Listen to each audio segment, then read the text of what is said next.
Hi అండి, welcome to our channel Telugu audio FM. నిన్ను చూడక నేనుండలేను కదా 42వ భాగాన్ని ఇప్పుడు మనం వినేద్దాం. ఈ కథను రచించిన వారు గౌతమి గారు. ఇక మనం కథలోకి వెళ్తే, దీపు మధుతో ఫోన్ మాట్లాడిన తర్వాత ఫోన్ కట్ చేసి ఆలోచిస్తూ ఉంటుంది. ఏంటి దీపు బేబీ, ఏం ఆలోచిస్తున్నావంటూ హుషారుగా అడుగుతూ ఉంటాడు వంశీ. అసలు మన ఆఫీస్లో ఏం జరుగుతుంది వంశీ అని అంటుంది అనుమానంగా. మన ఆఫీస్లో ఏం జరిగింది అని డౌట్గా అడుగుతాడు వంశీ. మధుని చేసుకోబోయే పెళ్లి కొడుకు ఎవరు వీడియో పంపించారా అని ఆలోచిస్తున్నాను అని అంటుంది దీపు. అవును, సూర్య అన్నయ్య నాకు కూడా ఫోన్ చేసి జరిగిందంతా చెప్పాడు. ఎంతైనా సూర్య సార్ లక్కీ కదా అని అంటాడు వంశీ. చక్కగా ప్రేమించిన అమ్మాయిని పెళ్లి చేసుకున్నాడు, రొమాంటిక్ లైఫ్ ఎంజాయ్ చేస్తున్నాడు. నాకెప్పుడో అదృష్టం కలుగుతుందో ఏంటో అని నిట్టూరుస్తాడు వంశీ. మన పెళ్ళి నీ చేతుల్లోనే ఉంది కదా వంశీ, నువ్వు మీ పేరెంట్స్తో ఎప్పుడు మాట్లాడతావు, ఇంత లేట్ చేస్తున్నావు తెలుసా నువ్వు అని అంటుంది దీపు. చెప్పా కదా దీపు, మా ఇంట్లో ఒప్పుకోరు, మనం అడిగినా వేస్టే, ఇద్దరం వెళ్ళి పెళ్లి చేసేసుకుందాం, ఏమంటావు అని అంటాడు వంశీ. ఎప్పుడు చూడు అదే సోది చెప్తున్నావు నాతో, నాకు నీ మీద ఎందుకు అనుమానంగా ఉందిరా వంశీ అని అంటుంది అనుమానంగా చూస్తూ దీపు.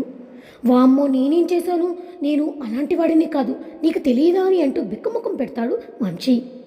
ఆ వీడియో నేను తీయలేదే అని అంటాడు వంశీ.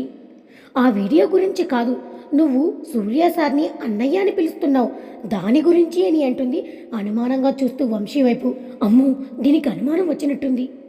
అంటే సార్ నాకు క్లోజ్ కదా, అందుకే అన్నయ్య అని పిలుస్తూ ఉంటాను అని అంటాడు తడబడుతూ. అబద్ధం చెప్తే అతికినట్టు ఉండాలి, ఎందుకు నాతో అబద్ధం చెప్తున్నావు?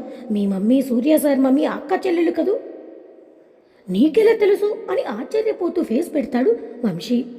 నాకు సూర్య సార్ ఆల్రెడీ అంతా చెప్పారు, మీ ఫ్యామిలీ గురించి, మన పెళ్ళి దగ్గరుండి చేస్తానని కూడా చెప్పారు, నాకు మాట కూడా ఇచ్చారు అని అంటుంది దీప్. అవునా, నాకు చెప్పలేదేంటి అని అనుకుంటాడు వంశీ. నువ్వు ఎప్పుడు చెప్తావా అని వెయిట్ చేస్తున్నాను, అయినా సరే ఇప్పటికి కూడా చెప్పడం లేదు కదా నిజం నువ్వు.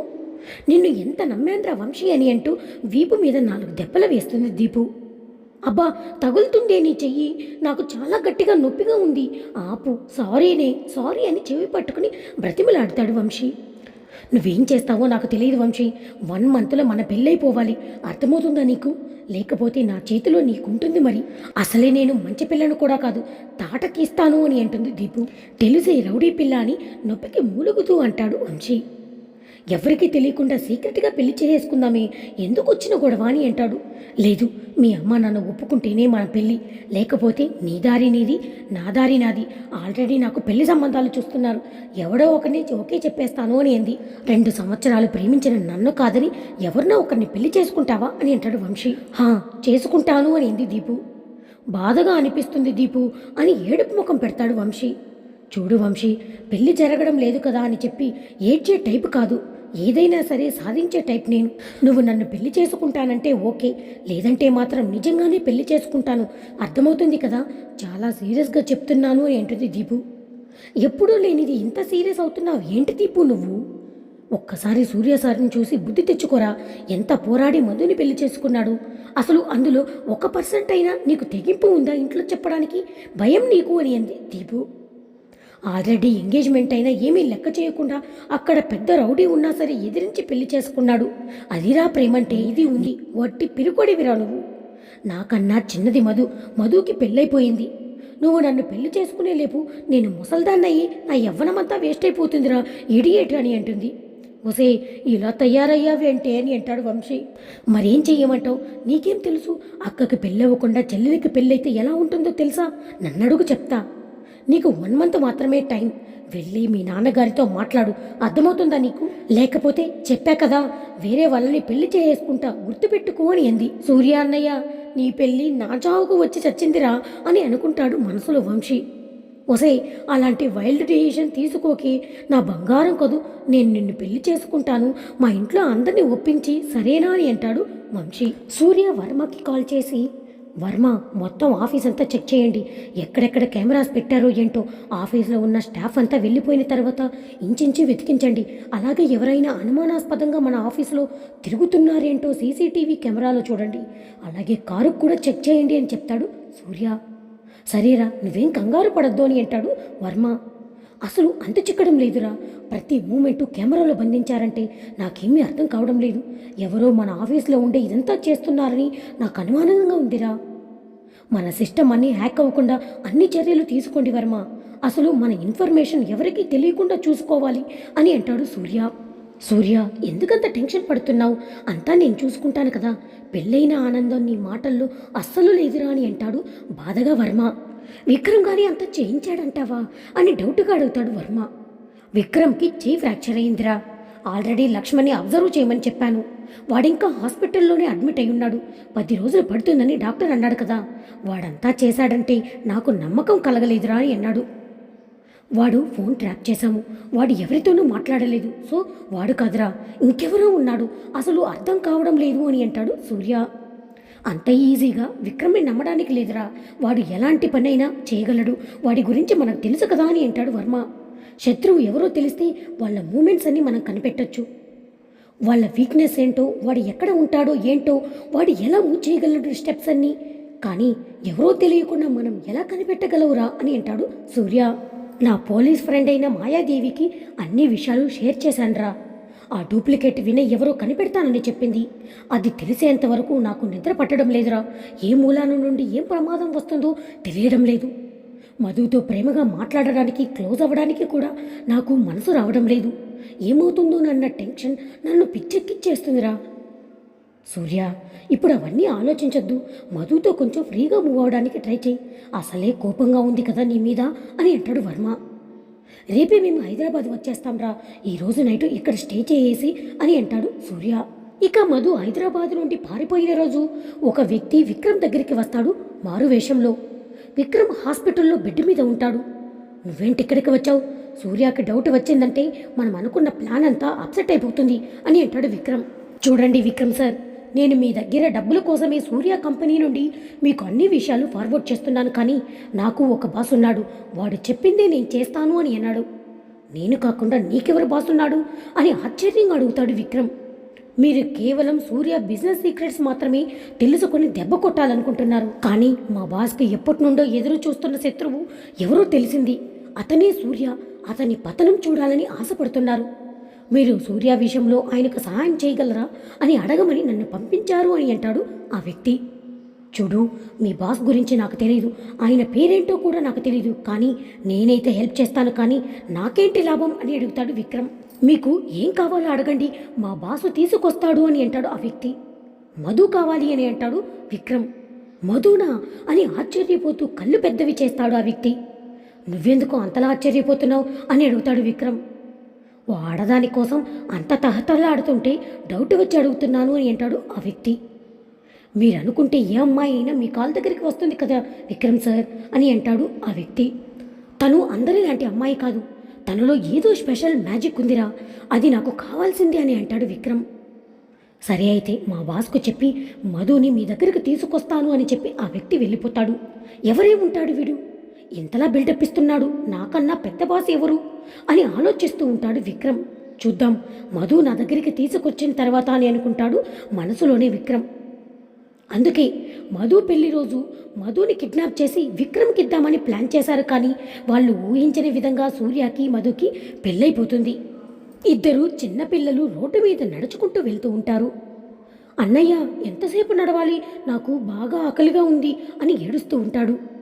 ఏడవద్దు తమ్ముడు, నీకోసం నేను వెళ్ళి ఏదైనా తీసుకొస్తాను. నువ్వు ఇక్కడే కూర్చో, కదలొద్దు అని చెప్పి అన్నయ్య పరిగెత్తుకుంటూ వెళ్తాడు ఒక షాప్ దగ్గరికి. షాపులో ఉన్న ఒక వ్యక్తితో, సార్ మా తమ్ముడికి బాగా ఆకలేస్తుంది అంటున్నాడు. కొంచెం ఏమైనా ఉంటే పెట్టండి అని అన్నాడు. ఆ చిన్న పిల్లోడి ఫేసు చూసి భయపడి, హే ఎవరు నువ్వు, దూరంగా ఉండని చెప్పి వాడిని దూరం నెట్టేస్తాడు ఆ వ్యక్తి. అప్పుడే అక్కడికి ఒక పెద్దతను వచ్చి ఆ షాపు వ్యక్తిని తిడుతూ, అలా చిన్న పిల్లల్ని తోసేస్తావా నువ్వు? ఆ ఫేస్ చూడండి ఎంత వికృతంగా ఉందో. నాకు ఇలాంటి వాళ్ళని చూస్తే అసహ్యంగా ఉంది అంటాడు ఆ షాపు వ్యక్తి. ఆ పెద్దతను, ఏమైంది బాబు, నీ ముఖమంతా కాలిపోయింది అని అడుగుతాడు ప్రేమగా. మంటల్లో కాలిపోయింది అని గంభీరంగా సమాధానం చెప్తాడు ఆ పిల్లాడు. అవునా, మరి మీ అమ్మా నాన్న అని అడుగుతాడు. చచ్చిపోయారు అని అంటాడు. అంటే నీకెవరూ లేరా? నాకంటూ ఒకడే ఒకడున్నాడు, అతడే నా తమ్ముడు దేవా అని అంటాడు. ఆకలి వేస్తుందా బాబు? సరే ఆగు అని చెప్పి షాప్ దగ్గరికి వెళ్ళి డబ్బులు పెట్టి వాళ్ళిద్దరికీ ఫుడ్ కొంటాడు ఆ వ్యక్తి. అవి తీసుకుని తమ్ముడు దగ్గరికి పరిగెత్తుకుంటూ వెళ్తాడు అన్నయ్య. అన్నయ్య తీసుకొచ్చావా అని చెప్పి దేవ అన్నీ తింటూ ఉంటాడు. నాతో వస్తారా ఇద్దరు? మిమ్మల్ని మంచి అనాథాశ్రమంలో జాయిన్ చేస్తాను. వాళ్ళు మీకు చదువు చెప్తారు, అన్ని ఫెసిలిటీస్ ఉంటాయి, మీకు కావలసినవన్నీ కొనిపెడతారు అని అంటాడు ఆ వ్యక్తి. వద్దు, మాకెవరి సహాయం వద్దు, నాకు తెలుసు మా తమ్ముడిని ఎలా చూసుకోవాలో అని చెప్పి గంభీరంగా వాళ్ళ తమ్ముడిని తీసుకుంటూ నడుచుకుని వెళ్ళిపోతాడు. ఏంటా పిల్లాడు అంత మొండిగా ఉన్నాడు అని చెప్పి వాడి వైపు దీక్షణంగా చూస్తూ ఉంటాడు ఆ వ్యక్తి. అప్పుడే అరుపు వినిపిస్తూ ఉంటుంది. షాపు కాలిపోతుంది, కాపాడండి కాపాడండి అని షాపు అతను కేకలు వేస్తాడు. అది విని షాపు అతను దగ్గరికి కంగారు పడుతూ వెళ్తాడు ఆ పెద్దతను. ఆ చిన్నపిల్లడు నా షాపుని తగలబెట్టేశాడు అని నెత్తి నీరు కొట్టుకుంటూ ఏడుస్తూ చెప్తూ ఉంటాడు షాపతను. ఏంటి అని ఆశ్చర్యపోతూ ఆ పిల్లాడి వైపు చూస్తాడతను. ఆ పిల్లవాడు ఆ షాప్ అతని వైపు ఒక ఈవిల్ స్మైల్ ఇచ్చి అక్కడి నుంచి ఆ తమ్ముడిని పట్టుకుని నడుచుకుంటూ వెళ్ళిపోతూ ఉంటాడు ముందుకి. ఆ పిల్లాన్ని పట్టుకుని రండ్రా అని ఆ ఊర్లో ఉన్న వ్యక్తులందరూ వాళ్ళ వెంట పడతారు. దేవా అని అంటూ గట్టిగా అరిచి నిద్రలేస్తాడు. బాస్ ఏమైంది అని అక్కడికి 6 సెక్యూరిటీ గార్డ్స్ పరిగెత్తుకుంటూ వస్తారు. ఏం లేదు, మీరేం భయపడకండి, కల వచ్చింది అని అంటాడు. సరే బాస్, ఏమైనా కావాలంటే చెప్పండి అని చెప్పి సెక్యూరిటీ గార్డ్స్ అక్కడి నుండి వెళ్ళిపోతారు. వాష్రూమ్కి వెళ్ళి ఫేస్ వాష్ చేసుకుని అద్దంలో తనని తాను చూసుకుంటాడతను. ఒక పక్కకి తన ముఖమంతా కాలిపోయి ఉంటుంది. దేవా, ఇన్నాళ్ళకి నిన్ను నా నుండి దూరం చేసిన వ్యక్తి ఎవరో తెలిసిందిరా, సూర్యాని అస్సలు వదిలిపెట్టను అని క్రూరంగా గట్టిగా అరుస్తాడతను. ఇక మరొక వైపు మధు ఫ్రెష్ అయ్యి సూర్యకి భోజనం తీసుకుని వెళ్తుంది. సూర్య చాలా ఇంపార్టెంట్ మీటింగ్లో ఉంటాడు. ఎప్పుడు చూడు సూర్య సార్ ఆఫీస్ మీటింగ్ అంటూ తిరుగుతూనే ఉంటాడు. ఎక్కడికి వచ్చినా ఖాళీ ఉండదు. ఏంటో అని అనుకుంటుంది మనసులో మధు. సూర్య సార్ అని పిలుస్తుంది నెమ్మదిగా మధు. మీటింగ్లో ఉన్నారు, డిస్టర్బ్ చేశానని తిడతారో ఏంటో, అసలే పనిష్మెంట్ రాజా, చిన్న విషయాన్ని కూడా పనిష్మెంట్ ఇచ్చే వ్యక్తి అని అనుకుంటుంది మనసులోని మధు భయపడుతూ. ఏంటి మధు, తలుపు దగ్గరే ఆగిపోయావు, రా లోపలికి అని నవ్వుతూ పిలుస్తాడు సూర్య. పర్లేదు, మంచిగానే ఉన్నారు, అమ్మయ్యా అని అనుకుని లోపలికి వెళ్తుంది మధు ప్లేట్ తీసుకొని. అంటే సూర్య సార్, మీరు మీటింగ్లో ఉన్నారు కదా, డిస్టర్బ్ చేస్తే మీకు కోపం వస్తుంది కదా, పనిష్మెంట్ ఇస్తారు కదా అని చెప్పి బయటే వెయిట్ చేస్తున్నాను అంటూ అమాయకంగా చెప్తుంది మధు. ఏంటి మధు ఇది, ఇప్పుడు నువ్వు నా వైఫ్వి, లోపలికి రావచ్చు, పర్మిషన్ అడగవలసిన అవసరం లేదు నీకు. సూర్య సార్ ఏంటి, మొగుడిని ఎలా పిలుస్తారో అందరూ అలా పిలువు నన్ను అని అంటాడు కొంచెం సీరియస్గా సూర్య. అదేదో కొంచెం ప్రేమగా చెప్పొచ్చు కదా, ఓ కసబుస్ అంటూ ఉంటాడు. ఏంటో ఈయన ఎప్పుడు ప్రేమగా మాట్లాడతారో ఎప్పుడు తిడతారో అర్థం కావడం లేదు అని అనుకుంటుంది మనసులో మధు. ఓయ్, ఏం ఆలోచిస్తున్నావు అని అంటాడు సూర్య. ఏం లేదండి, మీరు భోజనం చేయండి, టైం అవుతుంది కదా అని అంటుంది ప్రేమగా మధు. ఏమండి, పెళ్లి రోజు కూడా వర్క్ చేసుకోవడం అవసరమా అని అడుగుతుంది మధు. నువ్వు ఏమండి అంటుంటే ఎంత వినసొంపుగా ఉంటుందో అని అంటాడు సూర్య నవ్వుతూ. 2 రోజుల నుండి హైదరాబాద్లో లేని కదా మధు, చాలా పెండింగ్ వర్క్ ఉండిపోయింది, అన్నీ సరి చేసుకోవాలి కదా అని అంటాడు సూర్య. అందుకే బాగా డబ్బున్న బిజినెస్ మ్యాన్ అలాగే అస్సలు టైం లేని పర్సన్ని పెళ్లి చేసుకోకూడదు అని అనుకున్నా, ఏం చేస్తాను అని అనుకుంటుంది మధు. అయ్యో, ఇలా అనేసానేంటి అని నాలుగు ఖర్చుకుంటుంది మధు. ఏమంటున్నావు మధు అని సీరియస్గా చూస్తాడు మధు వైపు సూర్య. అబ్బే అదేం లేదండి, భోజనం చేయండి, చల్లారిపోతుంది అని అంటుంది మధు. 5 మినిట్స్ మధు, అయిపోయిందని ల్యాప్టాప్ క్లోజ్ చేస్తాడు సూర్య. నువ్వు తిన్నావా మధు అని ప్రేమగా అడుగుతాడు. లేదండి, భర్త తిన్నాక భార్య తినాలి కదా, అందుకే మీరు తిన్న తర్వాత తింటాను అని అంది మధు. ఇద్దరం కలిసి తిన్నాం మధు అని అంటాడు సూర్య. లేదండి, మీరు తిన్నాకే నేను తింటాను అని అంటుంది. రావే మధు, ఓవర్ యాక్షన్ చేయకుండా అని చెయ్యిలాగి ఇద్దరికి భోజనం వడ్డించు అని అంటాడు. అలా ఇద్దరూ కలిసి భోంచేస్తారు. ఓకే సూర్య సార్, తినేశారు కదా, ఈవినింగ్ టీ తీసుకుని వస్తాను, అప్పటి వరకు నిద్రపోండి అని లోపల నుండి బయటకు వెళ్ళిపోతూ ఉంటే మధు చెయ్యి పట్టుకుని ఆపుతాడు సూర్య. ఎక్కడికే వెళ్ళేది, నా పక్కన కూర్చో, టైం స్పెండ్ చెయ్యట్లేదు అని ఓవర్ చేయడం కాదు, నాతో కలిసి టైం స్పెండ్ చెయ్యి అని అంటాడు సూర్య. ప్లేటు పెట్టేసి వస్తాను అని ఎస్కేప్ అయిపోదామనుకుంటుంది మధు. ఆ వంకతో ఇక్కడి నుంచి తప్పించుకొని పోదామని చూస్తున్నావా అని అంటాడు సూర్య. పని వాళ్ళే వచ్చి తీసుకెళ్తారులే, నీకెందుకే అంత శ్రమ అని చెప్పి సూర్య పని వాళ్ళని పిలిచి ప్లేట్ తీయమని చెప్తాడు. వాళ్ళొచ్చి ప్లేట్లు తీసుకుని వెళ్ళిపోతారు. అయ్యో, మీరేం చేస్తున్నారు సూర్య గారు, మీతో నేను టైం స్పెండ్ చేయడం ఏంటి, ఎవరైనా చూస్తే బాగోదు, ప్లీజ్ అండి, నేను బయటికి వెళ్తాను అని అంటుంది మధు. అయినా మూడు బెల్లం రూమ్లో ఉంటే ఎవరూ డిస్టర్బ్ చేయరు కానీ నువ్వు మరీ ఎక్కువ చేస్తున్నావని అన్నాడు. చాలా స్ట్రెయిన్ ఫీల్ అవుతున్నాను మధు, కొంచెం సేపు నీతో మాట్లాడాలనుకుంటున్నా. ఓవర్ యాక్షన్ చేయకుండా నా పక్కన కూర్చో, లేదంటే ఏం చేస్తానో నాకే తెలియదు. నా గురించి నీకు తెలుసు కదా. డోర్ వేసి రా మధు అని అంటాడు సూర్య. అయ్యో, ఇప్పుడు నన్ను ఏం చేస్తారో ఏంటో ఈయన అని భయపడుతూ ఉంటుంది మధు. ఆలోచించింది చాలే కానీ అని అంటాడు సూర్య. ఏయ్ రావే అని చెప్పి చేతిని పట్టుకుని తన దగ్గరికి లాక్కుంటూ ఉంటాడు సూర్య. మధు సూర్య దగ్గరకంటూ వెళ్తుంది. సూర్య మధువు నడుం పట్టుకుని దగ్గరికి లాక్కుంటాడు. ఇందాకేమన్నావే, డబ్బున్నవన్నీ పెళ్లి చేసుకుంటే టైం స్పెండ్ చేయరా పిల్లలతో? ఇప్పుడు చెప్పు, నీతో బోలెడంత టైం స్పెండ్ చేస్తాను, ఏం చేసుకుందాం అని అంటాడు కొంటిగా సూర్య. చ, అనవసరంగా వాగి నా గుయ్య నేనే తవ్వుకున్నాని అని అనుకుంటుంది మనసులో మధు. ముద్దు పెట్టుకుందామా, హక్ చేసుకుందామా, లేకపోతే ఇంకేమైనా అని అంటూ ఉంటాడు సూర్య. అయ్యో, అలాంటిది ఏమీ లేదండి, మీరు తప్పుగా అనుకుంటున్నారు, నా ఉద్దేశం అది కాదు అని అంటుంది మధు ఏడుపు ముఖం పెడుతూ అమాయకంగా. మరేంటి నీ ఉద్దేశం? టైం స్పెండ్ చేయడం అంటే ఏంటి అని కళ్ళెగరేస్తాడు సూర్య. అబ్బబ్బా, మీరు తప్పుగా అనుకుంటున్నారు, నా ఉద్దేశం వేరు, మీరు అనుకుంటున్నది వేరు.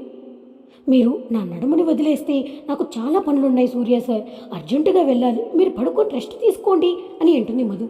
నువ్వు అంత అర్జెంటుగా చేయాల్సిన పనులేమున్నాయి నీకు అని అంటాడు. మొగుడి కన్నా ఇంపార్టెంట్ పని ఏముంది నీకు? నీకు చెప్పా కదా నాతో టైం స్పెండ్ చేయాలని, నా కోసమే టైం స్పెండ్ చేయాలి, అర్థమవుతుందా అని అంటాడు సీరియస్గా సూర్య. ఎందుకు సార్ నన్ను చంపుతున్నారు? ప్లీజ్ నన్ను వెళ్ళనివ్వండి. చూడండి, నాకు ఫీవర్ వచ్చింది, పెళ్లి హడావిడిలో నాకు నిద్ర లేదు అని బిక్కముఖం పెట్టుకుని అమాయకంగా క్యూట్గా చెప్తూ ఉంటుంది మధు. భలే క్యూట్గా మాట్లాడతావే నువ్వు, అందుకే కదా నేను నీకు పడిపోయాను అని అంటాడు సూర్య నవ్వుతూ. అబ్బచ్చా, తమరికి ఫీవర్ వచ్చిందా, ఏది చూస్తాను అని చెప్పి ఒంటి మీద చేయి వేస్తాడు సూర్య. చల్లగానే ఉన్నావు కదే, దొంగ నాటకాలు ఆడుతున్నావు కదా, నాకిప్పుడు ముద్దివ్వాల్సింది. మొన్న ముద్దు పెట్టుకుందాం అనుకున్నా, నన్ను దూరం నెట్టేశావు, అప్పుడు పెళ్ళవ్వలేదు. ఓకే, ఇప్పుడు పెళ్ళయింది కదా, సిగ్గెందుకు మధు, ప్లీజ్ అని అంటాడు సూర్య. ఇలా ఇరుక్కుపోయానేంట్రా నాయన, ఈయన్ని దూరం పెట్టాలని నేను చూస్తూ ఉంటే అబ్బా ఏం చేయాలి ఇప్పుడు అని అనుకుంటూ ఉంటుంది మనసులో మధు. దీపు చెప్పిందంతా నిజమే, ఈయన ఉన్నారే నన్ను వదిలిపెట్టరు, నేను ఎంత దూరం పెట్టినా దగ్గరకు వచ్చేస్తూనే ఉంటారు. దేని గురించి ఆలోచిస్తున్నావు? నాకు తెలుసు, ఎలా తప్పించుకుందామన్నాయి కదా, అంత సీన్ లేదులే కానీ ముద్దు పెట్టకుండా నిన్ను వదిలిపెట్టను అని అంటాడు సూర్య. చటుక్కున మధుని దగ్గరికి లాగేసుకుని ముద్దు పెట్టేసుకుంటాడు సూర్య.